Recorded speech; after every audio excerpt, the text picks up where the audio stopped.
Hello, everybody. Welcome to the February 2nd version of Lunch with the Mayor. I'm happy to have everybody here. With me is Abby Carroll from the Humane Shelter, Humane Society. And we're excited to kind of have a little bit of a conversation specifically about what's happening at the shelter and what kind of services and all that kind of stuff. So, Abby, welcome. Glad to have you here. Thank you for having me. Obviously, tell us a little bit about yourself, how you got to the Humane Shelter, why are you passionate about this topic? Yeah, so I actually started interning in high school. Yeah. I've been there since. It's the only job I've ever had and just kind of worked my way up. Okay. So I was an intern all through high school, well, senior year through college. Gotcha. Worked where I could. And then when I graduated with my vet tech license, there was an opening for the vet tech position and just kind of slotted in right there. Was in that position for 4-ish years, I think, when my boss retired and got promoted to director. So I've been director since 2018. So. Oh, very good. But involved since 2013. Well, yeah. So, and I think you may have mentioned it and I missed it. What'd you go for in college? What was your degree in? Or? Yeah, so I went to International Business College, the Vet Tech Institute. Okay, so very cool. I'm a licensed. I didn't know they even had such a thing as a Vet Tech Institute. Yep, it's not there anymore. But oh, okay. There's one in Indy. So you're one of the last ones, right? Oh, that's the cool. Fort Wayne campus closed. Okay, but there was one in Indy and There's stuff. One in Indy, yep. So that's why that was, I guess, going to be maybe a bit of a follow-up question is like, how did, if someone out there is watching this and really has an interest in doing kind of the things that you guys do at the shelter, like what is a path for them? Like, how do they get to that kind of thing? Yeah, I would say experience, and that's what started me too. Is I was scoop and poop. But it got my foot in the door. So, and we accept interns from Columbia City. I have one currently. Oh, from the high school? Mm-hmm. Oh, very cool. Yep. So, or volunteering if we don't have any opportunities open. But, that's just really kind of get your foot in the door. That's very cool. You talk about scoop and poop for a second. I had a great grandma. Just as a fun little anecdotal story, I had a great grandma. We affectionately call her Grammy, and she's passed since then. But she always said that she had all kinds of cats. That was kind of her thing. She was the cat lady, but she was great. She kept up with them. It was clean, all that kind of good stuff. But she said. She always said that her job in heaven was going to be cleaning cat pans because she was such an expert at it because of all that kind of stuff. So anyways, just an anecdotal story. Okay, so tell me, what is the Humane Society? When was it founded? What's kind of the purpose overall? Some of the kind of detailed information. Yeah, so 1997, Dr. Ritchie and a group of animal-loving people, saw the need for an animal shelter to help the strays, the homeless animals. Sure. So that's kind of when they started. They didn't break ground until 2003 and then opened their doors in 2004. So this will be 20 years that that the building has been here this August. So it's incredible to me to think about what this community was like prior to having that service, right? Prior to having that organization. We talk a lot about, especially in the city, we talk a lot about what would happen if this just disappeared. Like, who would fill that void? And I don't know who would fill that void, right? Yeah. And I've heard stories about what happened 20 years Previously, ago. yes. Yeah, I too have heard stories. It's strange Not to great think. stories, but I've heard stories. Yeah, so we are the only animal shelter in Whitley County, Yeah. so servicing the whole county for stray homeless animals. Yeah. To space time permitting, we do accept owner surrenders. Gotcha. But we are a private entity, so we can kind of determine when we have the space for that. So because you're a private entity, you have a little more flexibility than being kind of under the umbrella of the government or something like that. Right. Yeah. Yep. And I think that's an important point for residents to know is that you are a private entity. And because of that, yes, you do get, and I'm jumping ahead in questions here, but you do get some funding from the city. I'm assuming the county gives you some funding as well. But in general, the bulk of your budget comes from donors, right? Yep. So with that, I'm going to jump ahead for a moment. How is the shelter funded? How is the all the activities that you do for cats and dogs and guinea pigs and anything with fur. Yeah, no scales or feathers. Okay. Okay. How is that funded? Yeah, so municipal contracts take up about $60,000 worth of our budget, and the rest of it is fundraisers and donors. So Do you have a rough estimate of what that budget looks like? probably 2 to 250. Okay. Yeah. Okay. So we have a great community. If we have a specific need, they are there for us. Yeah. And then as well as big fundraisers throughout the year. So Yeah. Yeah. Yeah. Well, speaking of fundraisers, you have one coming up, Yep. correct? Yep. You want to talk about that for a moment? Yep. So we have our dessert dance, which is going to be held at Chapman's this year. Okay. It was at the Van Buren last year, but at Chapman's this year. So it's lots and lots of sweets, but you'll have the buffer of Chapman's serving food this Yeah, year as sure. well. Okay, So that was good. one of the things that people said they Good. needed some salty. So I gotcha. music, dancing, kind of like a prom king queen Yeah. contest. So back to the 80s theme this 80s year. theme. Yep. 80s theme. I think I joked in my last one that I'm sure there's going to be some very interesting outfits. Yes, big hair and Yes, very good. Jumping back, question I meant to ask you, which is, what really is the difference between the society, the Humane Society, and the animal shelter? Like, is there any difference between those two things? So I would say between most organizations are going to use those words interchangeably. Okay.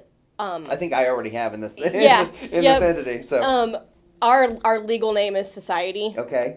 But that's just for tax purposes. Sure. But in most organizations, it's going to be who's in charge of you. So are you government funded? Are you government run? That kind of thing. That's Okay. going to be the biggest difference between different organizations. Gotcha. Yeah. So are you guys and I really don't know the answer to this. Are you guys a part of the kind of broader humane society of the United States, or like are you a part of that, or is this kind of your own little offshoot kind of thing?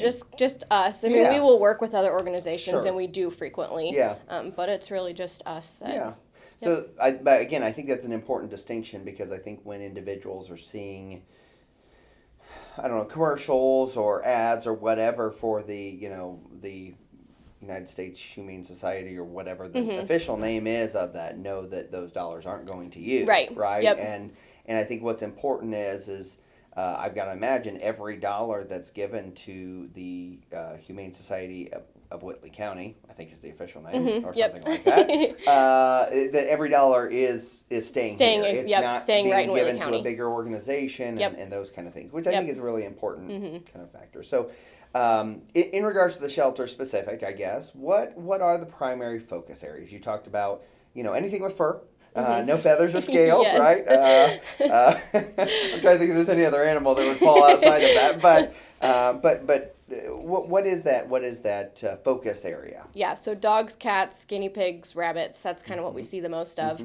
We're taking in about 1,100 animals a year right Wow. now, which has increased dramatically Yeah. from years past. Our mission is to assure sanctuary for homeless animals and encourage responsible pet ownership. So we want to be there for our pet owners. It's not like the movies. We're not driving around taking people's animals like the Yes, pound or yes, whatever. yes.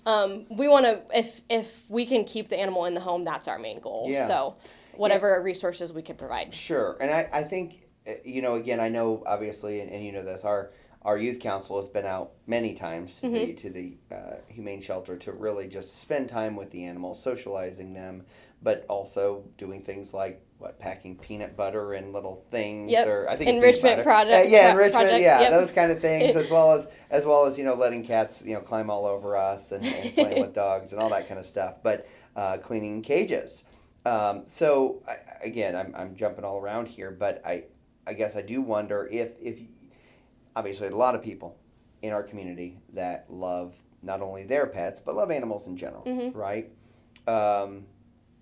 What are those opportunities for residents who are really interested not only in what you are doing but also being a part of that work, even if it's a couple hours a week or maybe just a couple hours a month? Yep. Like what are those opportunities for John Q. Citizen? Yeah, so we don't have any specific time requirements that you have to donate your Okay, time. okay. So whatever works for your schedule. So I Yeah. think that's a big difference between other programs where like you have to clock 20 hours a month A or month I to don't be a know, part- whatever. Yeah. So you just have to go through volunteer orientation, which is the first Saturday of every month. So it'll actually be tomorrow at 10 o'clock. Once you go through that orientation and set up training with our Yeah. coordinator to kind of learn the ins and outs of the Sure. program, you can come whenever works for your schedule. Yeah. So during any of our open hours, And there's lots of opportunities. So if you're a cleaner, if you want to just socialize animals, so laundry, dishes, socializing cats, walking dogs.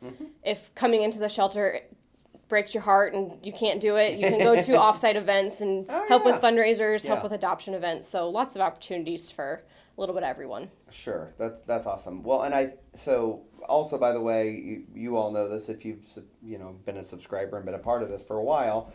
You know that please ask questions, and I'll be happy to ask those of Abby. But I know one of the things that I went to, gosh, maybe it's been 2 years now, 3 years, but the Rainbow Bridge and your area outside of the shelter. You want to talk about that for a moment? Yeah, so we have a Rainbow Bridge garden at the back end of our property that is open to the public.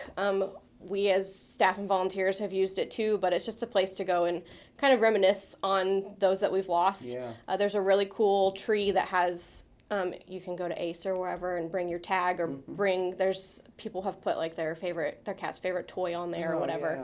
Yeah. Just a memorial place to kind of commemorate your animal. So lots of tags that are out there from our own personal animals and the community as well. Yeah. So I remember when kind of the ribbon was cut on that, and just what a cool, unique, mourningful, if you will, but also just impactful experience that was. Right. I mean, having, again, I think that the cool thing is you saw, you and the organization saw a need, and you had the volunteers. I think Mark Aspect was a big part of that. Yep.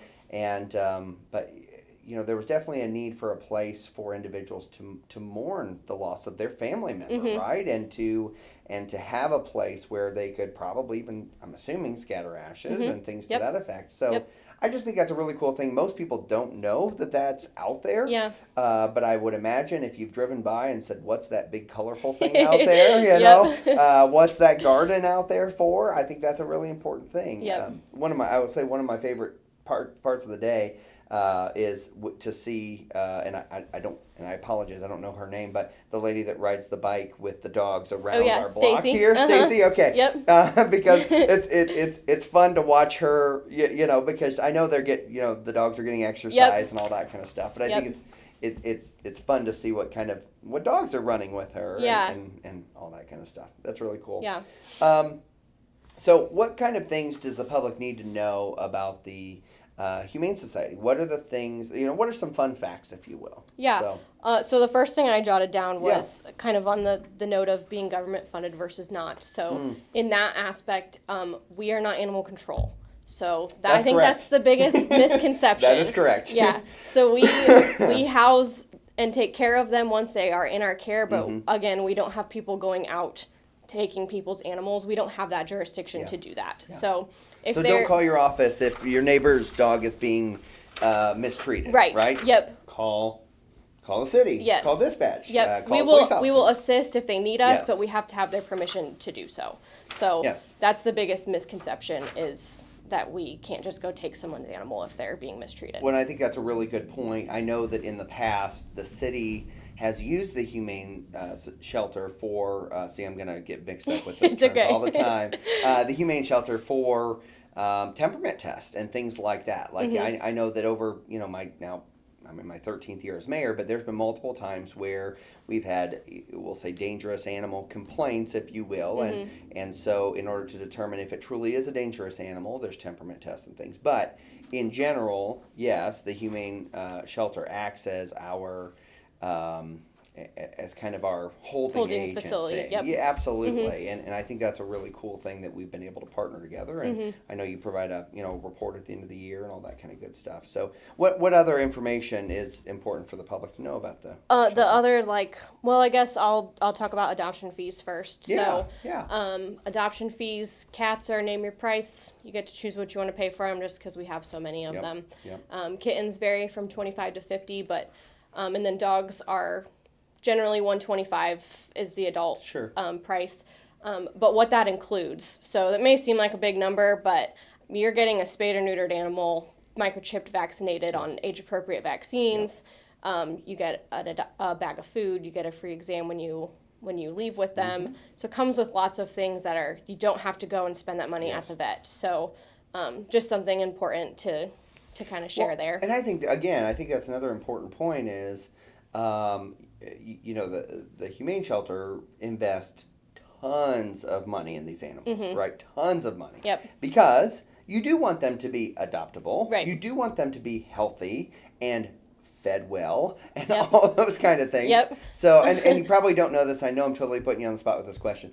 But do you know roughly, or could you give me a number estimate wise of what you roughly spend on the average animal?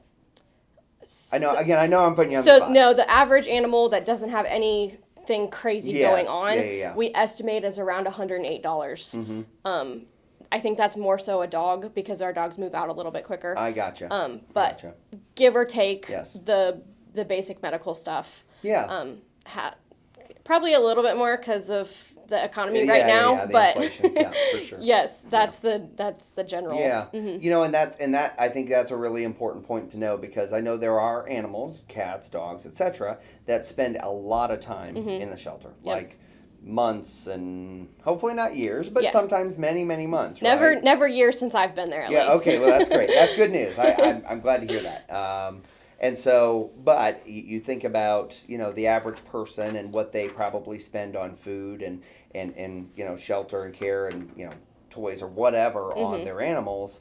And, and then to say that I can go get a cat for Name My Price. For $10, right? yeah. And hopefully it's something where the adoptees or the adoptors, I guess, the individuals adopting the animals will take that into account in their contribution, if you will. But being somebody who has adopted 1, 2, 3, 4, 5 cats from the Humane Shelter, again, they're great.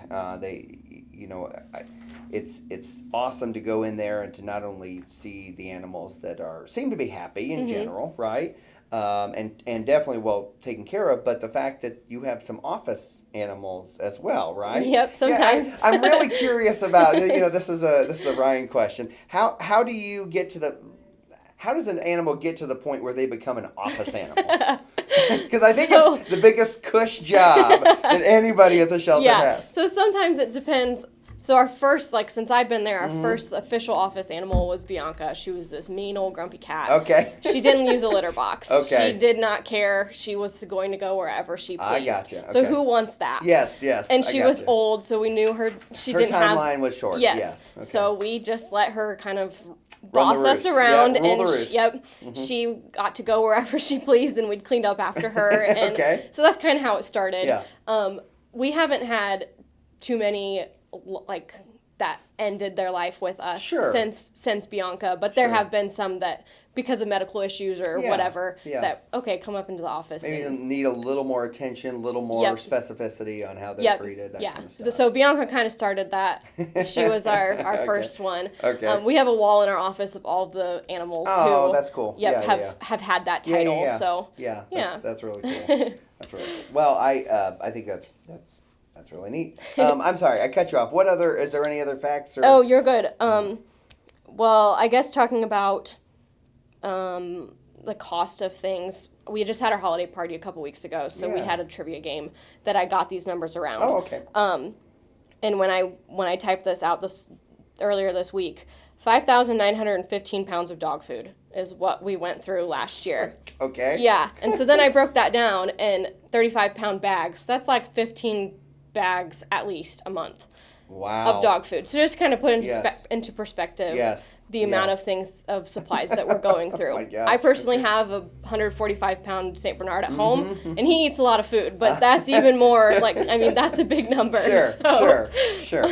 Absolutely. So other fun numbers that I had to share. So last year we had 151 kittens that came through our doors and went into foster homes. Oh, okay. But only 21 of those, we only had 21 moms come in with those 150 cats. Okay. So the importance of spaying and neutering so that those moms don't have to go through that again. Yeah. Because that's a big age gap or big gap of kittens that came in without moms. Sure, so, absolutely. Yeah. Well, I think, again, you're probably like me, that I kind of looked forward to sick days in school because I got to stay home and watch Bob Barker, and how that continues to ring in my head. Yes, spay and neuter your remember, animals. please remember to spay and neuter your pets, kind of a thing. And I think that's a really important thing. It when you start to look at how exponentially quickly the animal population can grow. Yep. And, and I don't know all the gestation periods and all that kind of stuff, and that's probably not the appropriate thing for this show, but I will say it is interesting when you start looking at what, what kind of numbers one unspayed female cat can produce. And obviously, and the number of times in a year, one neutered male can produce, Yep. obviously, in that same group. It by doing that little step, it obviously directly and very impactfully takes care of or impacts your agency, right? So the more cats we can get spayed or neutered in general, the better you guys are. And of course, the goal is always to put you out of business, right? I mean, ultimately, if that puts me out of a job, I'm okay with it. That is, I mean, if we didn't have to have a humane society, a humane shelter in our community, that tells you that we're doing the right As things. a community, we're doing okay. Yep. Yeah. I mean, and that's what's so interesting about so many of the nonprofit agencies is, ultimately the goal is to put yourself out of business, right? The hope is you don't have those things that you have to put time and effort and money toward. But as long as there's homeless pets, and as long as there's pets that are being neglected and things like that you guys can take care of, then you'll have a job, right? Right. So what else you got? That's it? Yep, that's all my fun numbers. Yeah. That's awesome. That's awesome. Well, let's see. I don't think I have any questions at the moment. So if you do have questions for Abby, please feel free to shoot them here now. That would be great. So how can John Q. Citizen get a hold of the shelter? If they want to either maybe adopt a pet. You said that previously, before the camera started, you were telling me that January is a really slow month, and so I would assume you tend to maybe build a little bit more, build a few more animals in the area. But how can people get a hold of you or the shelter if they want to adopt or if they want to volunteer or whatever? Yeah, so as far as adopting specifically, our website is live. So as soon as it works with the software that we use, so as soon as an animal becomes available for adoption, they're posted. As soon as we do that adoption paperwork, they're taken off. So that's the best place for us to keep an eye on if you're looking for something specific or want to see what's new. Yeah. Completely live, very, very quick update. You can submit an application directly through our website as well to volunteer and adopt. Okay. So everything comes directly to us. You don't have to scan it through or anything like that. Yeah. So I have to tell you real quick another quick anecdotal story because again, I told you we've adopted lots of animals, as you well know, through the shelter. Was it 2 years ago? I think we had adopted Loki from the shelter, and unfortunately, Loki had a medical issue that occurred, and we lost Loki after maybe 8-9 months with us, and it was a sad day for us, but we, meaning my wife and daughter and I, had all kind of covenanted with each other that we were not going to get any more animals for a while. Okay. Keep in mind, we still have what we call old lady, which is Bellatrix. But anyways, we still had one, but we were okay. So I'm sleeping on a Saturday morning, and all of a sudden I hear the door open, and two very excited ladies run in, jump on the bed, and show me pictures of these two kittens that they just could not live without. And I said, "Now time out. We all made an agreement that it took a couple of months, right?" And so, like a week later, we adopted those two cats. Didn't she come to, like, Read Day or something? That's how it started. Yes. Which, by the way, we don't do that program anymore. Okay. I was going to say, yes, that's how it started. Is our daughter came to read with the kittens or read with the animals or whatever it was, and kind of got their sights set on at least one, and then ultimately ended up being two cats. So, two kittens. So anyways, yes, but that's really cool. So one thing I didn't touch on that I know that I did want to maybe touch on real quick is the story of the Chihuahuas, because I know that there was some questions out there, and you know, I'm sure there's individuals who heard the stories and that kind of stuff, and maybe have an interest in some ways of maybe adopting or things like that. So can you maybe, not to go too deep in the details, I know we can't go too deep, but will you kind of give an overview of that and then where those Chihuahuas are in the process? Yep. So an example of if law enforcement needs our assistance. So we went out and retrieved the 12 Chihuahuas about 3 weeks ago. There are criminal charges Pending. Yep. So they are not our property at this point. They cannot leave our building until the court says that they They're can. good to go. Yep. Okay. So we are taking care of them until Yeah. they tell us that we can put them up for adoption. So again, our website is the best place to keep an eye. You're Yeah. welcome to call and check in on them. Yeah. We unfortunately don't have a timeline of Gotcha. when that will When be. that would be. Hopefully sooner rather than later. But they are all very nice. They're doing very well. That's fantastic. Yep. news. There will be probably 2 waves of adoptable Chihuahuas Yeah. once they do become ours. But yeah, just keep an eye on our website. And that was remind me, that was a neglect situation, correct? So, Yep. So obviously, you know, you guys are you're taking how many dogs? 12. It was 12. So you're now taking care of 12 animals that, you know, nursing them back to health, making sure they're in good condition, all those kind of things. And you know, obviously, if individuals want to donate to support that, Yep. you know, you can do that through multiple different ways, whether it's just mailing a check or they can stop by and you know, I know that there's certain times where you guys need cat food or cat litter. Sometimes you need dog food. Just kind of depends and Yep. stuff. But is there a specific need that you have right now? For the Chihuahuas specifically, they are all on multiple medications Yes. to get them through. They all have skin conditions, basically. Gotcha. So we've mostly been asking for monetary donations just to help with those medical funds. Yeah. All 12 of them are unaltered as well, so they will need spayed and neutered, Spayed and neutered, okay. once that time comes. Yeah. So Yeah, I've Yep. always loved that term, by the way, unaltered. I like it a little bit better than fix. So, anyways, okay, so we actually do have a couple of questions. Let's see. If your pet gets out, let me see if I can read this. If your pet gets out and found, and someone takes it to the shelter, do you charge the person for it being housed in your facility? to get the animal back, yes. yes, there is a $35 reclaim fee to get an animal back. Gotcha. Which is because we microchip every animal that leaves. Ah, okay. So that covers the cost of the microchip. Gotcha. And then if they come in again, we don't have to wait for you to say, my animal's missing. Yes. We can call you and say, hey, your animal came Your in animal here. came in. Okay. Yep. And that's really, I think that's impactful because I know that, I think, correct me if I'm wrong, but every animal that's adopted out of the shelter actually is microchipped, right? Yep. And I think what my guess is, what you'll see, or what you see is that if an animal is at large, if you will, usually that can happen multiple times. And so that is an impactful thing. So, okay, good question. Thank you, Tim.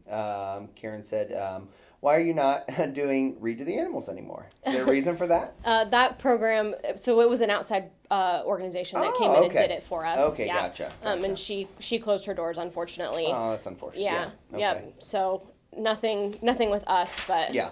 Yep. So what on that kind of on that note, I know that you guys have a very small staff. Okay. Can you talk a little bit about that organizational structure? Because that's something we didn't touch on. Yep. But so your official title is Director of Operations, right? Okay. Yep. So I know you run a lot on volunteerism. So how many staff do you have? How does that all work? Yeah, so we're full-time 3 people that are Okay, there 3 every day. full-timers. Yes. Okay. We have a couple positions that are 15 hours part-time a week. Okay. To kind of help fill in the gaps. We have, depending on the time of year, 7 to 10 kennel cleaners. Okay. That will clean and administer medications and things like that. The rest of it is volunteer. Yeah. So in 2023, I think we clocked 15,000 hours of volunteering. Volunteer labor. Yep. Wow. Yep. That's fantastic. Well, again, I come back to our community is unique, I think, because of the volunteerism we have here, right? I think that's something that I was yesterday at the high school, and there was some presentation about like what is a community kind of a thing, and what we consistently heard from the other groups that were there, and myself as well, was that this community is unique because of how we step up. We step up to fill needs in the community, and I think you see that with. Oh yeah. Would you Our say community is 15,000 amazing. hours? Yep. I mean, that's a lot of hours. That's Yep. a lot of manpower that has been used and volunteered for your organization. Yep. So that's really great. Yep. Got another question, which is, what is the most requested breed of dog that people ask for adoption? Is there a trend, if you will? I wouldn't say specific breed, but people want small dogs. Oh, really? Yes. Okay. So when we Okay. get small dogs, we have 5-6 applications on them immediately. Really? Yes. Okay, so the So- Chihuahuas shouldn't be a problem. Yes, they will probably fly out the door. But the bigger dogs can stay there for a little bit longer. Yep. So as a part of that, obviously, would you say that that's maybe one of the bigger needs is from an adoption standpoint? Is it the older cats? Is it the bigger dogs? Is it, Yeah, kind of I would say animals that stick around the longest are going to be older cats and pit bull type. Gotcha, dogs. gotcha. Mm-hmm. So Yeah. I think what's interesting is, and this, I don't remember if you were there or not, but we did change our ordinance because it used to be where pits were immediately considered dangerous dogs, and we've changed that a little bit Mm-hmm. because we know that pit bulls in general are not necessarily dangerous animals in Mm-hmm. and of themselves. It's usually the training and the education Right. of their owners and previous owners and stuff. But I think that's interesting that there's still maybe some of that stigma a little Yeah, bit. and there's just so many of them out there. So Yeah. maybe not that they all stick around for so long, but I mean, I would say probably 25 to 50% of most shelters' adoption floor is going to be pit bulls. Really? Or some sort That's of mix. interesting. So, That's very interesting. yeah, so there's just more to choose of them. And then if, for whatever reason, black dogs don't move as quickly either, they just don't Really? catch people's I can attention. imagine black cats, but So, black dogs, yeah, I'm not sure. Okay. Yeah, so then if you have a black pit bull, then you're like, man, buddy, you gotta Yeah, have, you're you gonna got- have to get the Yes. the right person to fit that. Yep. Fit that. Oh, that's interesting. Well, any last thing you want to say to the public, or any other information that they need to know about regarding the humane shelter or anything else? Nothing specific, just that we appreciate our community very much. So they're always there for us for whatever we need, and we couldn't do it without them for sure. Awesome. So Awesome. Well, thank Yep. you, Abby. Yes, thank Appreciate your you. time. Appreciate it Yes, very much. Thanks thank for coming you. in. And obviously, feel free as you feel led, if you will, to go to the shelter, to check it out, to get on to their website and figure out how you can help just the great work that the shelter is doing. So. With that, I'm going to go ahead and jump into our regular lunch with the mayor session. As you may have noticed at the beginning, we did a little bit of change, if you will. We had a little bit of an intro, a countdown clock, things like that. Hopefully that was enjoyable for you in some way, shape, or form. We are going to be putting these on YouTube now. We are simultaneously streaming and recording, so I think that's a really positive thing. So that if you miss Lunch with the Mayor, or for instance, you are not a Facebook person, you are able to see this on YouTube. So I'm going to, as always, by the way, feel free to send me questions. I'm happy to answer those as we kind of go forward. I have all kinds of updates for you, so I'm going to go ahead and jump into that. First, Eagle Park, bids did come in. Thankfully, they came in below the engineer's estimate, and so we are planning to award the bid for Eagle Park on February 26th. Anticipate that construction will start at some point in the late springtime. So again, as a reminder, that project, which is Phase 1A, is the skate park, the new pickleball courts. There'll be a swing set of some sort there, some sidewalk, as well as some resurfacing of parking lot and things like that. So you are going to have a fair amount of work being done there at Eagle Park. Again, that's just Phase 1A. Lots of phases left to go in the future. Next Level Trails grant, again, you'll remember we have, I think, $1.8 million grant for our trail extension out to the new high school. We are very, very close. I know I keep saying this. We are really, really close. I anticipate that will be bid probably within the next month or two. It's just a matter, there's a couple of last minute things we have to get kind of checked off the list, but we are moving full steam ahead on that.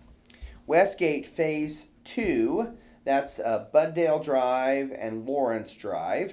Those are both. Let's see. The bids came in. They both came in. I'm sorry. Try again. It's one project. The bids came in under the engineer's estimate, which is a really positive thing. Again, we got $1 million community crossings matching grant, if you will, for the Westgate project, Phase 2 project. So I'm excited. We plan to award that bid on February 13th at the Board of Works meeting, and are looking towards scheduling a neighborhood meeting with with the contractor. So we will get information out to the neighborhood about that upcoming public meeting. My guess is we'll probably shoot for March. Maybe April. It just kind of depends on a lot of different functions or factors there. But ultimately, that is what we're kind of looking at for Westgate. The US 30 Pell study continues on. If you've not gone to propelus30.com, that's propelus30.com. If you go to propelus30.com, you will see kind of the progress they've made. You can sign up for alerts and information as they continue to go through the process. They were at our previous Common Council meeting to give a presentation on their progress, what their process is in general, and where they're at. So that will be, actually, if you want to watch that, you can go back on my mayor's Facebook page, Mayor Ryan L. Daniel, or you can go to YouTube and go to our City of Columbia City YouTube page and take a look at it there. We do anticipate, by the way, the full study to be completed by late 24, early 25. It really is going to depend on a lot of different factors, but ultimately speaking, that's kind of where we anticipate it being. Sewer project on 100 South with the County Redevelopment Commission. That's a partnership that the city and the County Redevelopment Commission are partnering on to extend sewer down 100 South. I anticipate that, obviously that's still going right now, and I don't know when the completion date's supposed to be, but that's underway. So if you're on 100 South there between, let's say, US 30 and 300 East, in that segment, you'll notice that there's construction happening and all that kind of great stuff. So be cautious of that. The downtown planning effort, that actually was completed. The plan was approved by the Planning Commission and incorporated into our comprehensive plan, as well as the Common Council has approved it. That final plan is now available on our city website. So up at the top, when you get onto our website, columbiacity.net, they have the scrolling pictures, if you will. I think if on the first picture, if you go left one, that is where the actual downtown plan is. You can click through it, take a look at it. It may be elsewhere on the website too, but I know it is on our city website now. Eagle Ice Rink is still open. It is scheduled, the schedule kind of through February is Friday from 4 to 8 p.m., Saturday from 1 to 7 p.m., and Sundays from 1 to 5 p.m. So that is when Eagle Ice Rink is open. Obviously, if it's extremely cold out like it was a couple of weeks ago, we don't have Eagle Ice Rink open. First of all, because it's not worth the staffing because nobody wants to be out in that. But second of all, we want to make sure that people aren't being exposed to extreme temperatures. So we do kind of, judge that here and there. But ultimately, always check on the Fall Aquatic Center Facebook page, because I think that's a great place where we try to keep it up to date, let's say it that way.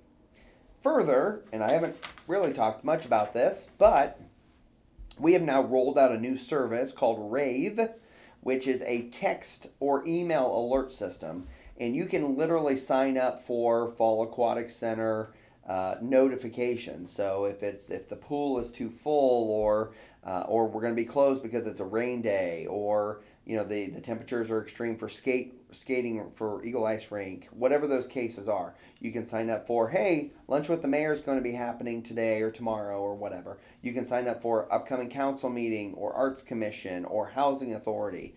So there's a broad list of notifications that you can get directly to your phone or to your email. You don't have to have social media, and we just rolled that out. So I think we've posted, I know, on the City of Columbia City Facebook page. I know I posted on my page as well. I will try to repost that today. We have, I think, 100 and some subscribers here after about a week, which is a really positive thing. But I really want to encourage you, if you rely on my Facebook page to be updated with information, I appreciate that. That's great. Understand, though, that Rave will give you more information specifically about some of those other topics. Not to mention, when there's an emergency that takes place, we are able to utilize that system to get you emergency alerts as soon as possible. So if there's, God forbid, there's a evacuation notice or something like that, we literally can kind of draw a circle into a certain area that's going to be impacted and send a text alert just to those people if they're signed up for Rave. So I really want to encourage you to do that, even if you sign up just to get information about this program, or you sign up just for emergency alerts or street closures or those kind of things. I would encourage you to be a part of that process. Okay? So that's that. I did get a message here. Oh, speaking of the devil, I just got an alert from Columbia City Utilities that disconnect day is coming up. So anyways, I just got a Rave alert. Ironically speaking, not planned at all, by the way. Okay, so there was a question here from Karen that said, I haven't asked for a while, any update on progress of the dog park? Good question, Karen. We don't have any progress on the dog park. Actually, interestingly, this discussion actually just took place in our neighborhood group, if you were, where I live. But the question was about the dog park and if there's been any progress on it. So the answer is really no. The individuals who the citizens, if you will, that were really kind of pushing that I don't want to say they kind of quit pushing it, but it just, the support that we were kind of hearing about kind of evaporated. Not to say there isn't support widespread on a dog park. I think there is. The bigger question is where's it at? How do we fund it? Those kind of things. And, the tentative plan right now is to put it at the back of Morsh's Park, kind of past the bridge in that area. But understand that a dog park isn't as easy. And again, I know, Karen, I'm telling you things that you already know. So, but for the broader public to know, dog park is not as easy as just putting up a chain fence and letting people go to town. It's more about making sure that kind of the entryway is a stable foundation of, usually it's turf, because they, once dogs get through a gate, they take off, they want to run. Further, kind of making sure that individuals who utilize the dog park when built are, their dogs are vaccinated, so we're not creating a scenario where, especially right now when I believe there's some kind of a dog virus or animal virus that's going around a lot, that it's something where those individuals are, those animals are vaccinated. And so we're not just passing stuff around. So anyways, that's a long answer to a short question. It doesn't mean that it's completely off the table by any means. It just means that at the moment it's not really a tremendous priority. However, I know it's a priority for many of the residents. And so just trying to figure out if there's a group of individuals that are willing to kind of come alongside of us and help us to, I guess, not only raise funds, but also just help us kind of move the project forward. I think we'd be open to that idea. But as of right now, it's not kind of on the front end of our planning. Let's say it that way. So I know that's not the answer you want, but it's the truth. And that's where we're at. Will Rave have the current French toast alerts? Great question, Alan. No, they won't. The French toast alert system is something very specific to me and my weird sense of humor. But we will continue to post them on my mayor's Facebook page. So good question, but we are not going to be using Rave for the French toast alerts. So thanks for that. A couple other items that are in effect right now or happening right now. I apologize. I have one more project, past issue or a recap, and that is the stormwater work on South Chauncey at Spencer and Ellsworth. Those two intersections.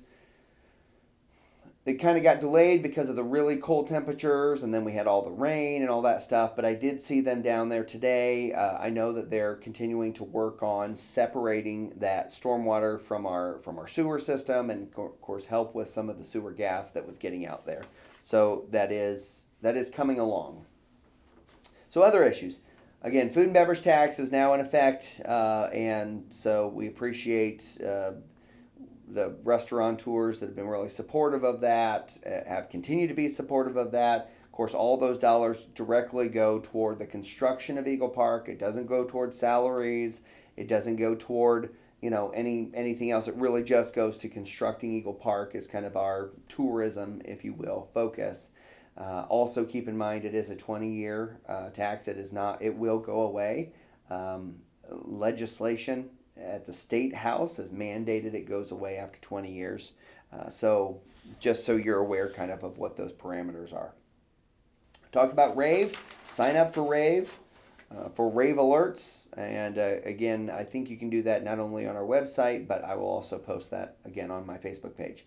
Multiple positions are open at the city. I believe we still have the community engagement specialist position that is open. There are multiple positions open for the Aquatic Center for summer staffing, whether that's lifeguards or concession stand employees or things like that. So long story short on that is if you have an interest on those things, get onto the city's website. You can also, I think it's on the Aquatic Center webpage for the summer staff information. We also will have some police officer openings. As you may know, one of our officers decided to go out into the private sector, so he is left.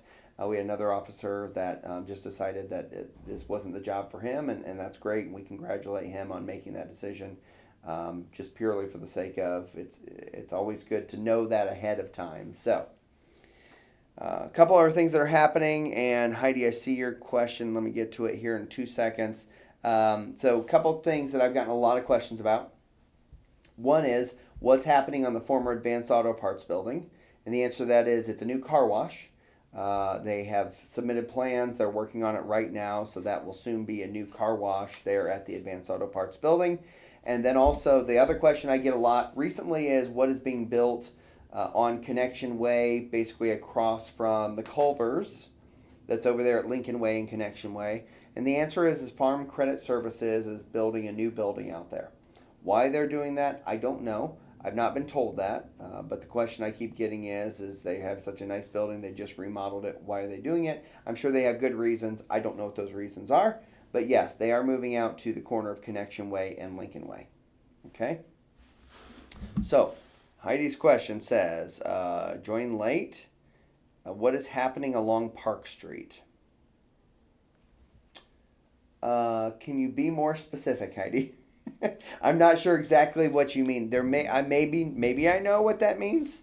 I don't know when you say what is happening along Park Street. If you could be more specific, that would be great, because I don't exactly know what you're talking about. And it's possible that I don't know. I don't know exactly what's happening in Park Street, but if you could be more specific, that'd be great. Okay. So I'm going to go to calendar items here for a moment. We're getting about 10 minutes away here. Lots of calendar items. By the way, if there are more events that I've not covered here, please know it's not out of malice. It is out of just not knowing everything that's happening. So if you have an event that is being put on, if you want to throw it into the comments, that'd be a great way of doing it. So a week from today and tomorrow, so February 9th and 10th is the father-daughter dance. It is at the 4-H Center. There are 400 tickets per night, and every ticket is sold out. Do not buy tickets from scammers online. We have found for the last couple of years that there are some shysters that like to get onto our Facebook posts that aren't city residents and they aren't county residents, but they like to say, I have 4 tickets for sale I can't use anymore. So get in touch with me. And then individuals will Venmo or PayPal or send money in some way to them, and they don't really have tickets. Okay, so I really want to encourage you: don't buy tickets from people who you don't know or that aren't the park office. Okay, understand at this moment in time, right now, all 800 tickets have been sold out. So the only way that, unfortunately, if you missed your chance, the only way you're going to get into the father-daughter dance is by getting tickets from somebody else that you know that is not able to use them. Please, please, I beg of you, please, do not buy from Facebook, okay? Even if they look like they're legitimate people, I'm telling you, we have had many people over the last couple of years be scammed by individuals who have chosen to buy from someone who says, I have 2 tickets, but I can't use them anymore. That kind of thing, okay? So, I won't say it again, but Father-Daughter Dance is next weekend on the 9th and the 10th, and tickets are sold out. So, as I say every year, dads or moms, if you're going to buy tickets for dads, buy them early. Buy them in January 1st, 2nd, 3rd, whenever the park office opens after the holiday, because it just locks you in. Okay? Let's see. They're putting in pipes or something. Heidi said they're putting in pipes. I'm going to have to think about that, Heidi, and probably message you back. There's nothing that's ringing in my brain at the moment about pipes being put in on Park Street, although it's very probable that it's something I'm just not thinking about right now. So I will get back with you on that. So I apologize, and I'm gonna make a note to myself so that I do get back with you. Okay. Next up, City Hall is closed on the 19th of February for President's Day. That's a holiday we observe every year. So February 19th, City Hall will be closed. March 2nd, you heard it today, I think it's March 2nd. Back to the 80s dessert dance party. That's for the Humane Society. It's a great fundraiser that obviously they're doing good work, as you saw and you heard earlier today. So if you're interested in having a bit of a flashback moment, that may be a great opportunity for you to go enjoy not only some food and some dancing and some music, but also be able to dig way back to the back in the back of your closet and get those leotards and things like that you should have thrown out a long time ago, but are still back there in the back of your closet. So. March 7th, the Peabody Public Library, Friends of the Library, is having a book sale. That's from 9 a.m. to 6 p.m. So that's something they do, I think, every year. And so, opportunity for you to go buy some books. March 8th is the next Lunch with the Mayor. It's the next scheduled Lunch with the Mayor, so mark your calendars for March 8th. I think it's just I'm trying this year to do a back and forth, so, first meeting the first Lunch with the Mayor is me just talking to the camera, and the second one is having an interview with somebody, a nonprofit or somebody that is doing good work for the city or for the community. So that's that. March 10th is daylight savings time, so spring forward on March 10th. I can't believe we're already talking about March, but we're literally a month away somehow in 2024. So March 10th, make sure you spring those clocks forward. March 14th, Columbia City High School is having their college and career fair. So that's if your student doesn't necessarily know where they want to go or what they want to do after high school, that's a good opportunity. I know the city's been there for, I think, the last one, if not multiple. And it just shows you the kind of wide variety of city employment opportunities, whether it's police or fire, whether it's in our utilities. You would be amazed at how much chemistry we use at our water and wastewater plants, how much math we use for things like our electric department, and obviously some of the kind of more blue-collar jobs that we have. And so we try to provide a good opportunity for the students to get a wide-ranging understanding of what all the city provides from a career aspect. And then the last thing I have on my list is March 16th is the Cabin Fever shopping event by Columbia City Connect.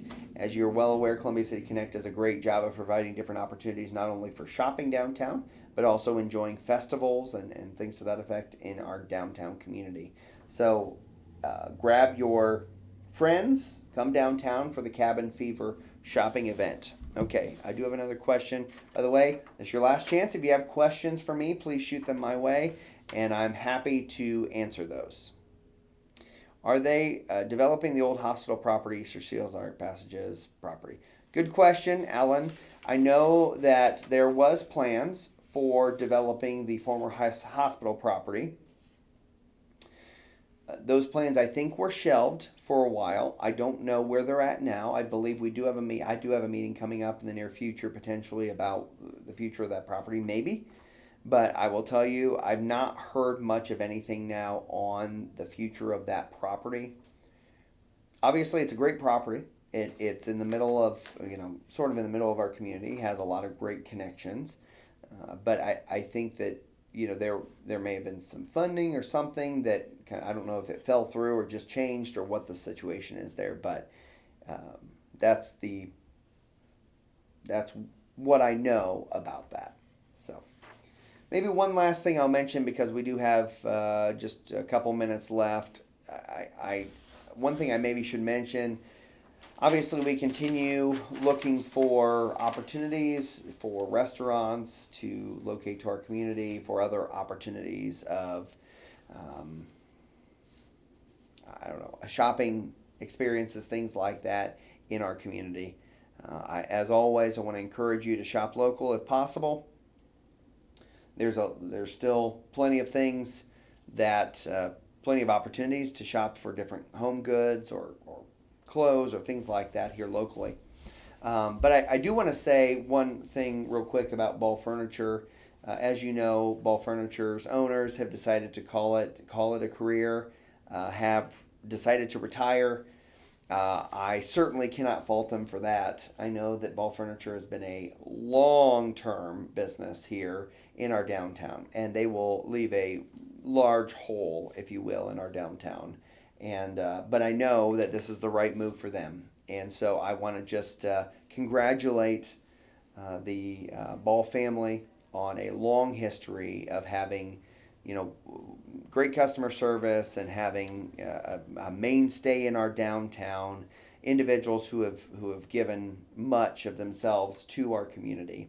And so I just want to congratulate the Ball family. I hate losing you. I do. It breaks my heart. But at the same time, I'm really happy for you and thankful for the things that you've done for our community and for our downtown over the many years that you've been in business. I can't imagine what Ball Furniture and other major mainstays of our downtown businesses, what kind of change they've seen since they went into business here in our downtown. So, congratulations to Ball Furniture. I think their retirement sale is still going on, so take a look at that and go shop for a few pieces of furniture. So that's really great. But in general, I'm thankful that you all tuned in today. As we kind of transition, obviously we've now transitioned into February. There's a lot of things going on in February. I told you there's a lot of projects we're going to have this year. So I just want you to know that we are excited about this year. We're excited about where we're going. And in general, I just want to encourage you to have a wonderful spring. We're almost there. Well, at least that's what my daughter says. She keeps saying that we're almost to spring, although I reminded her we're still in February. But thank you for tuning in today.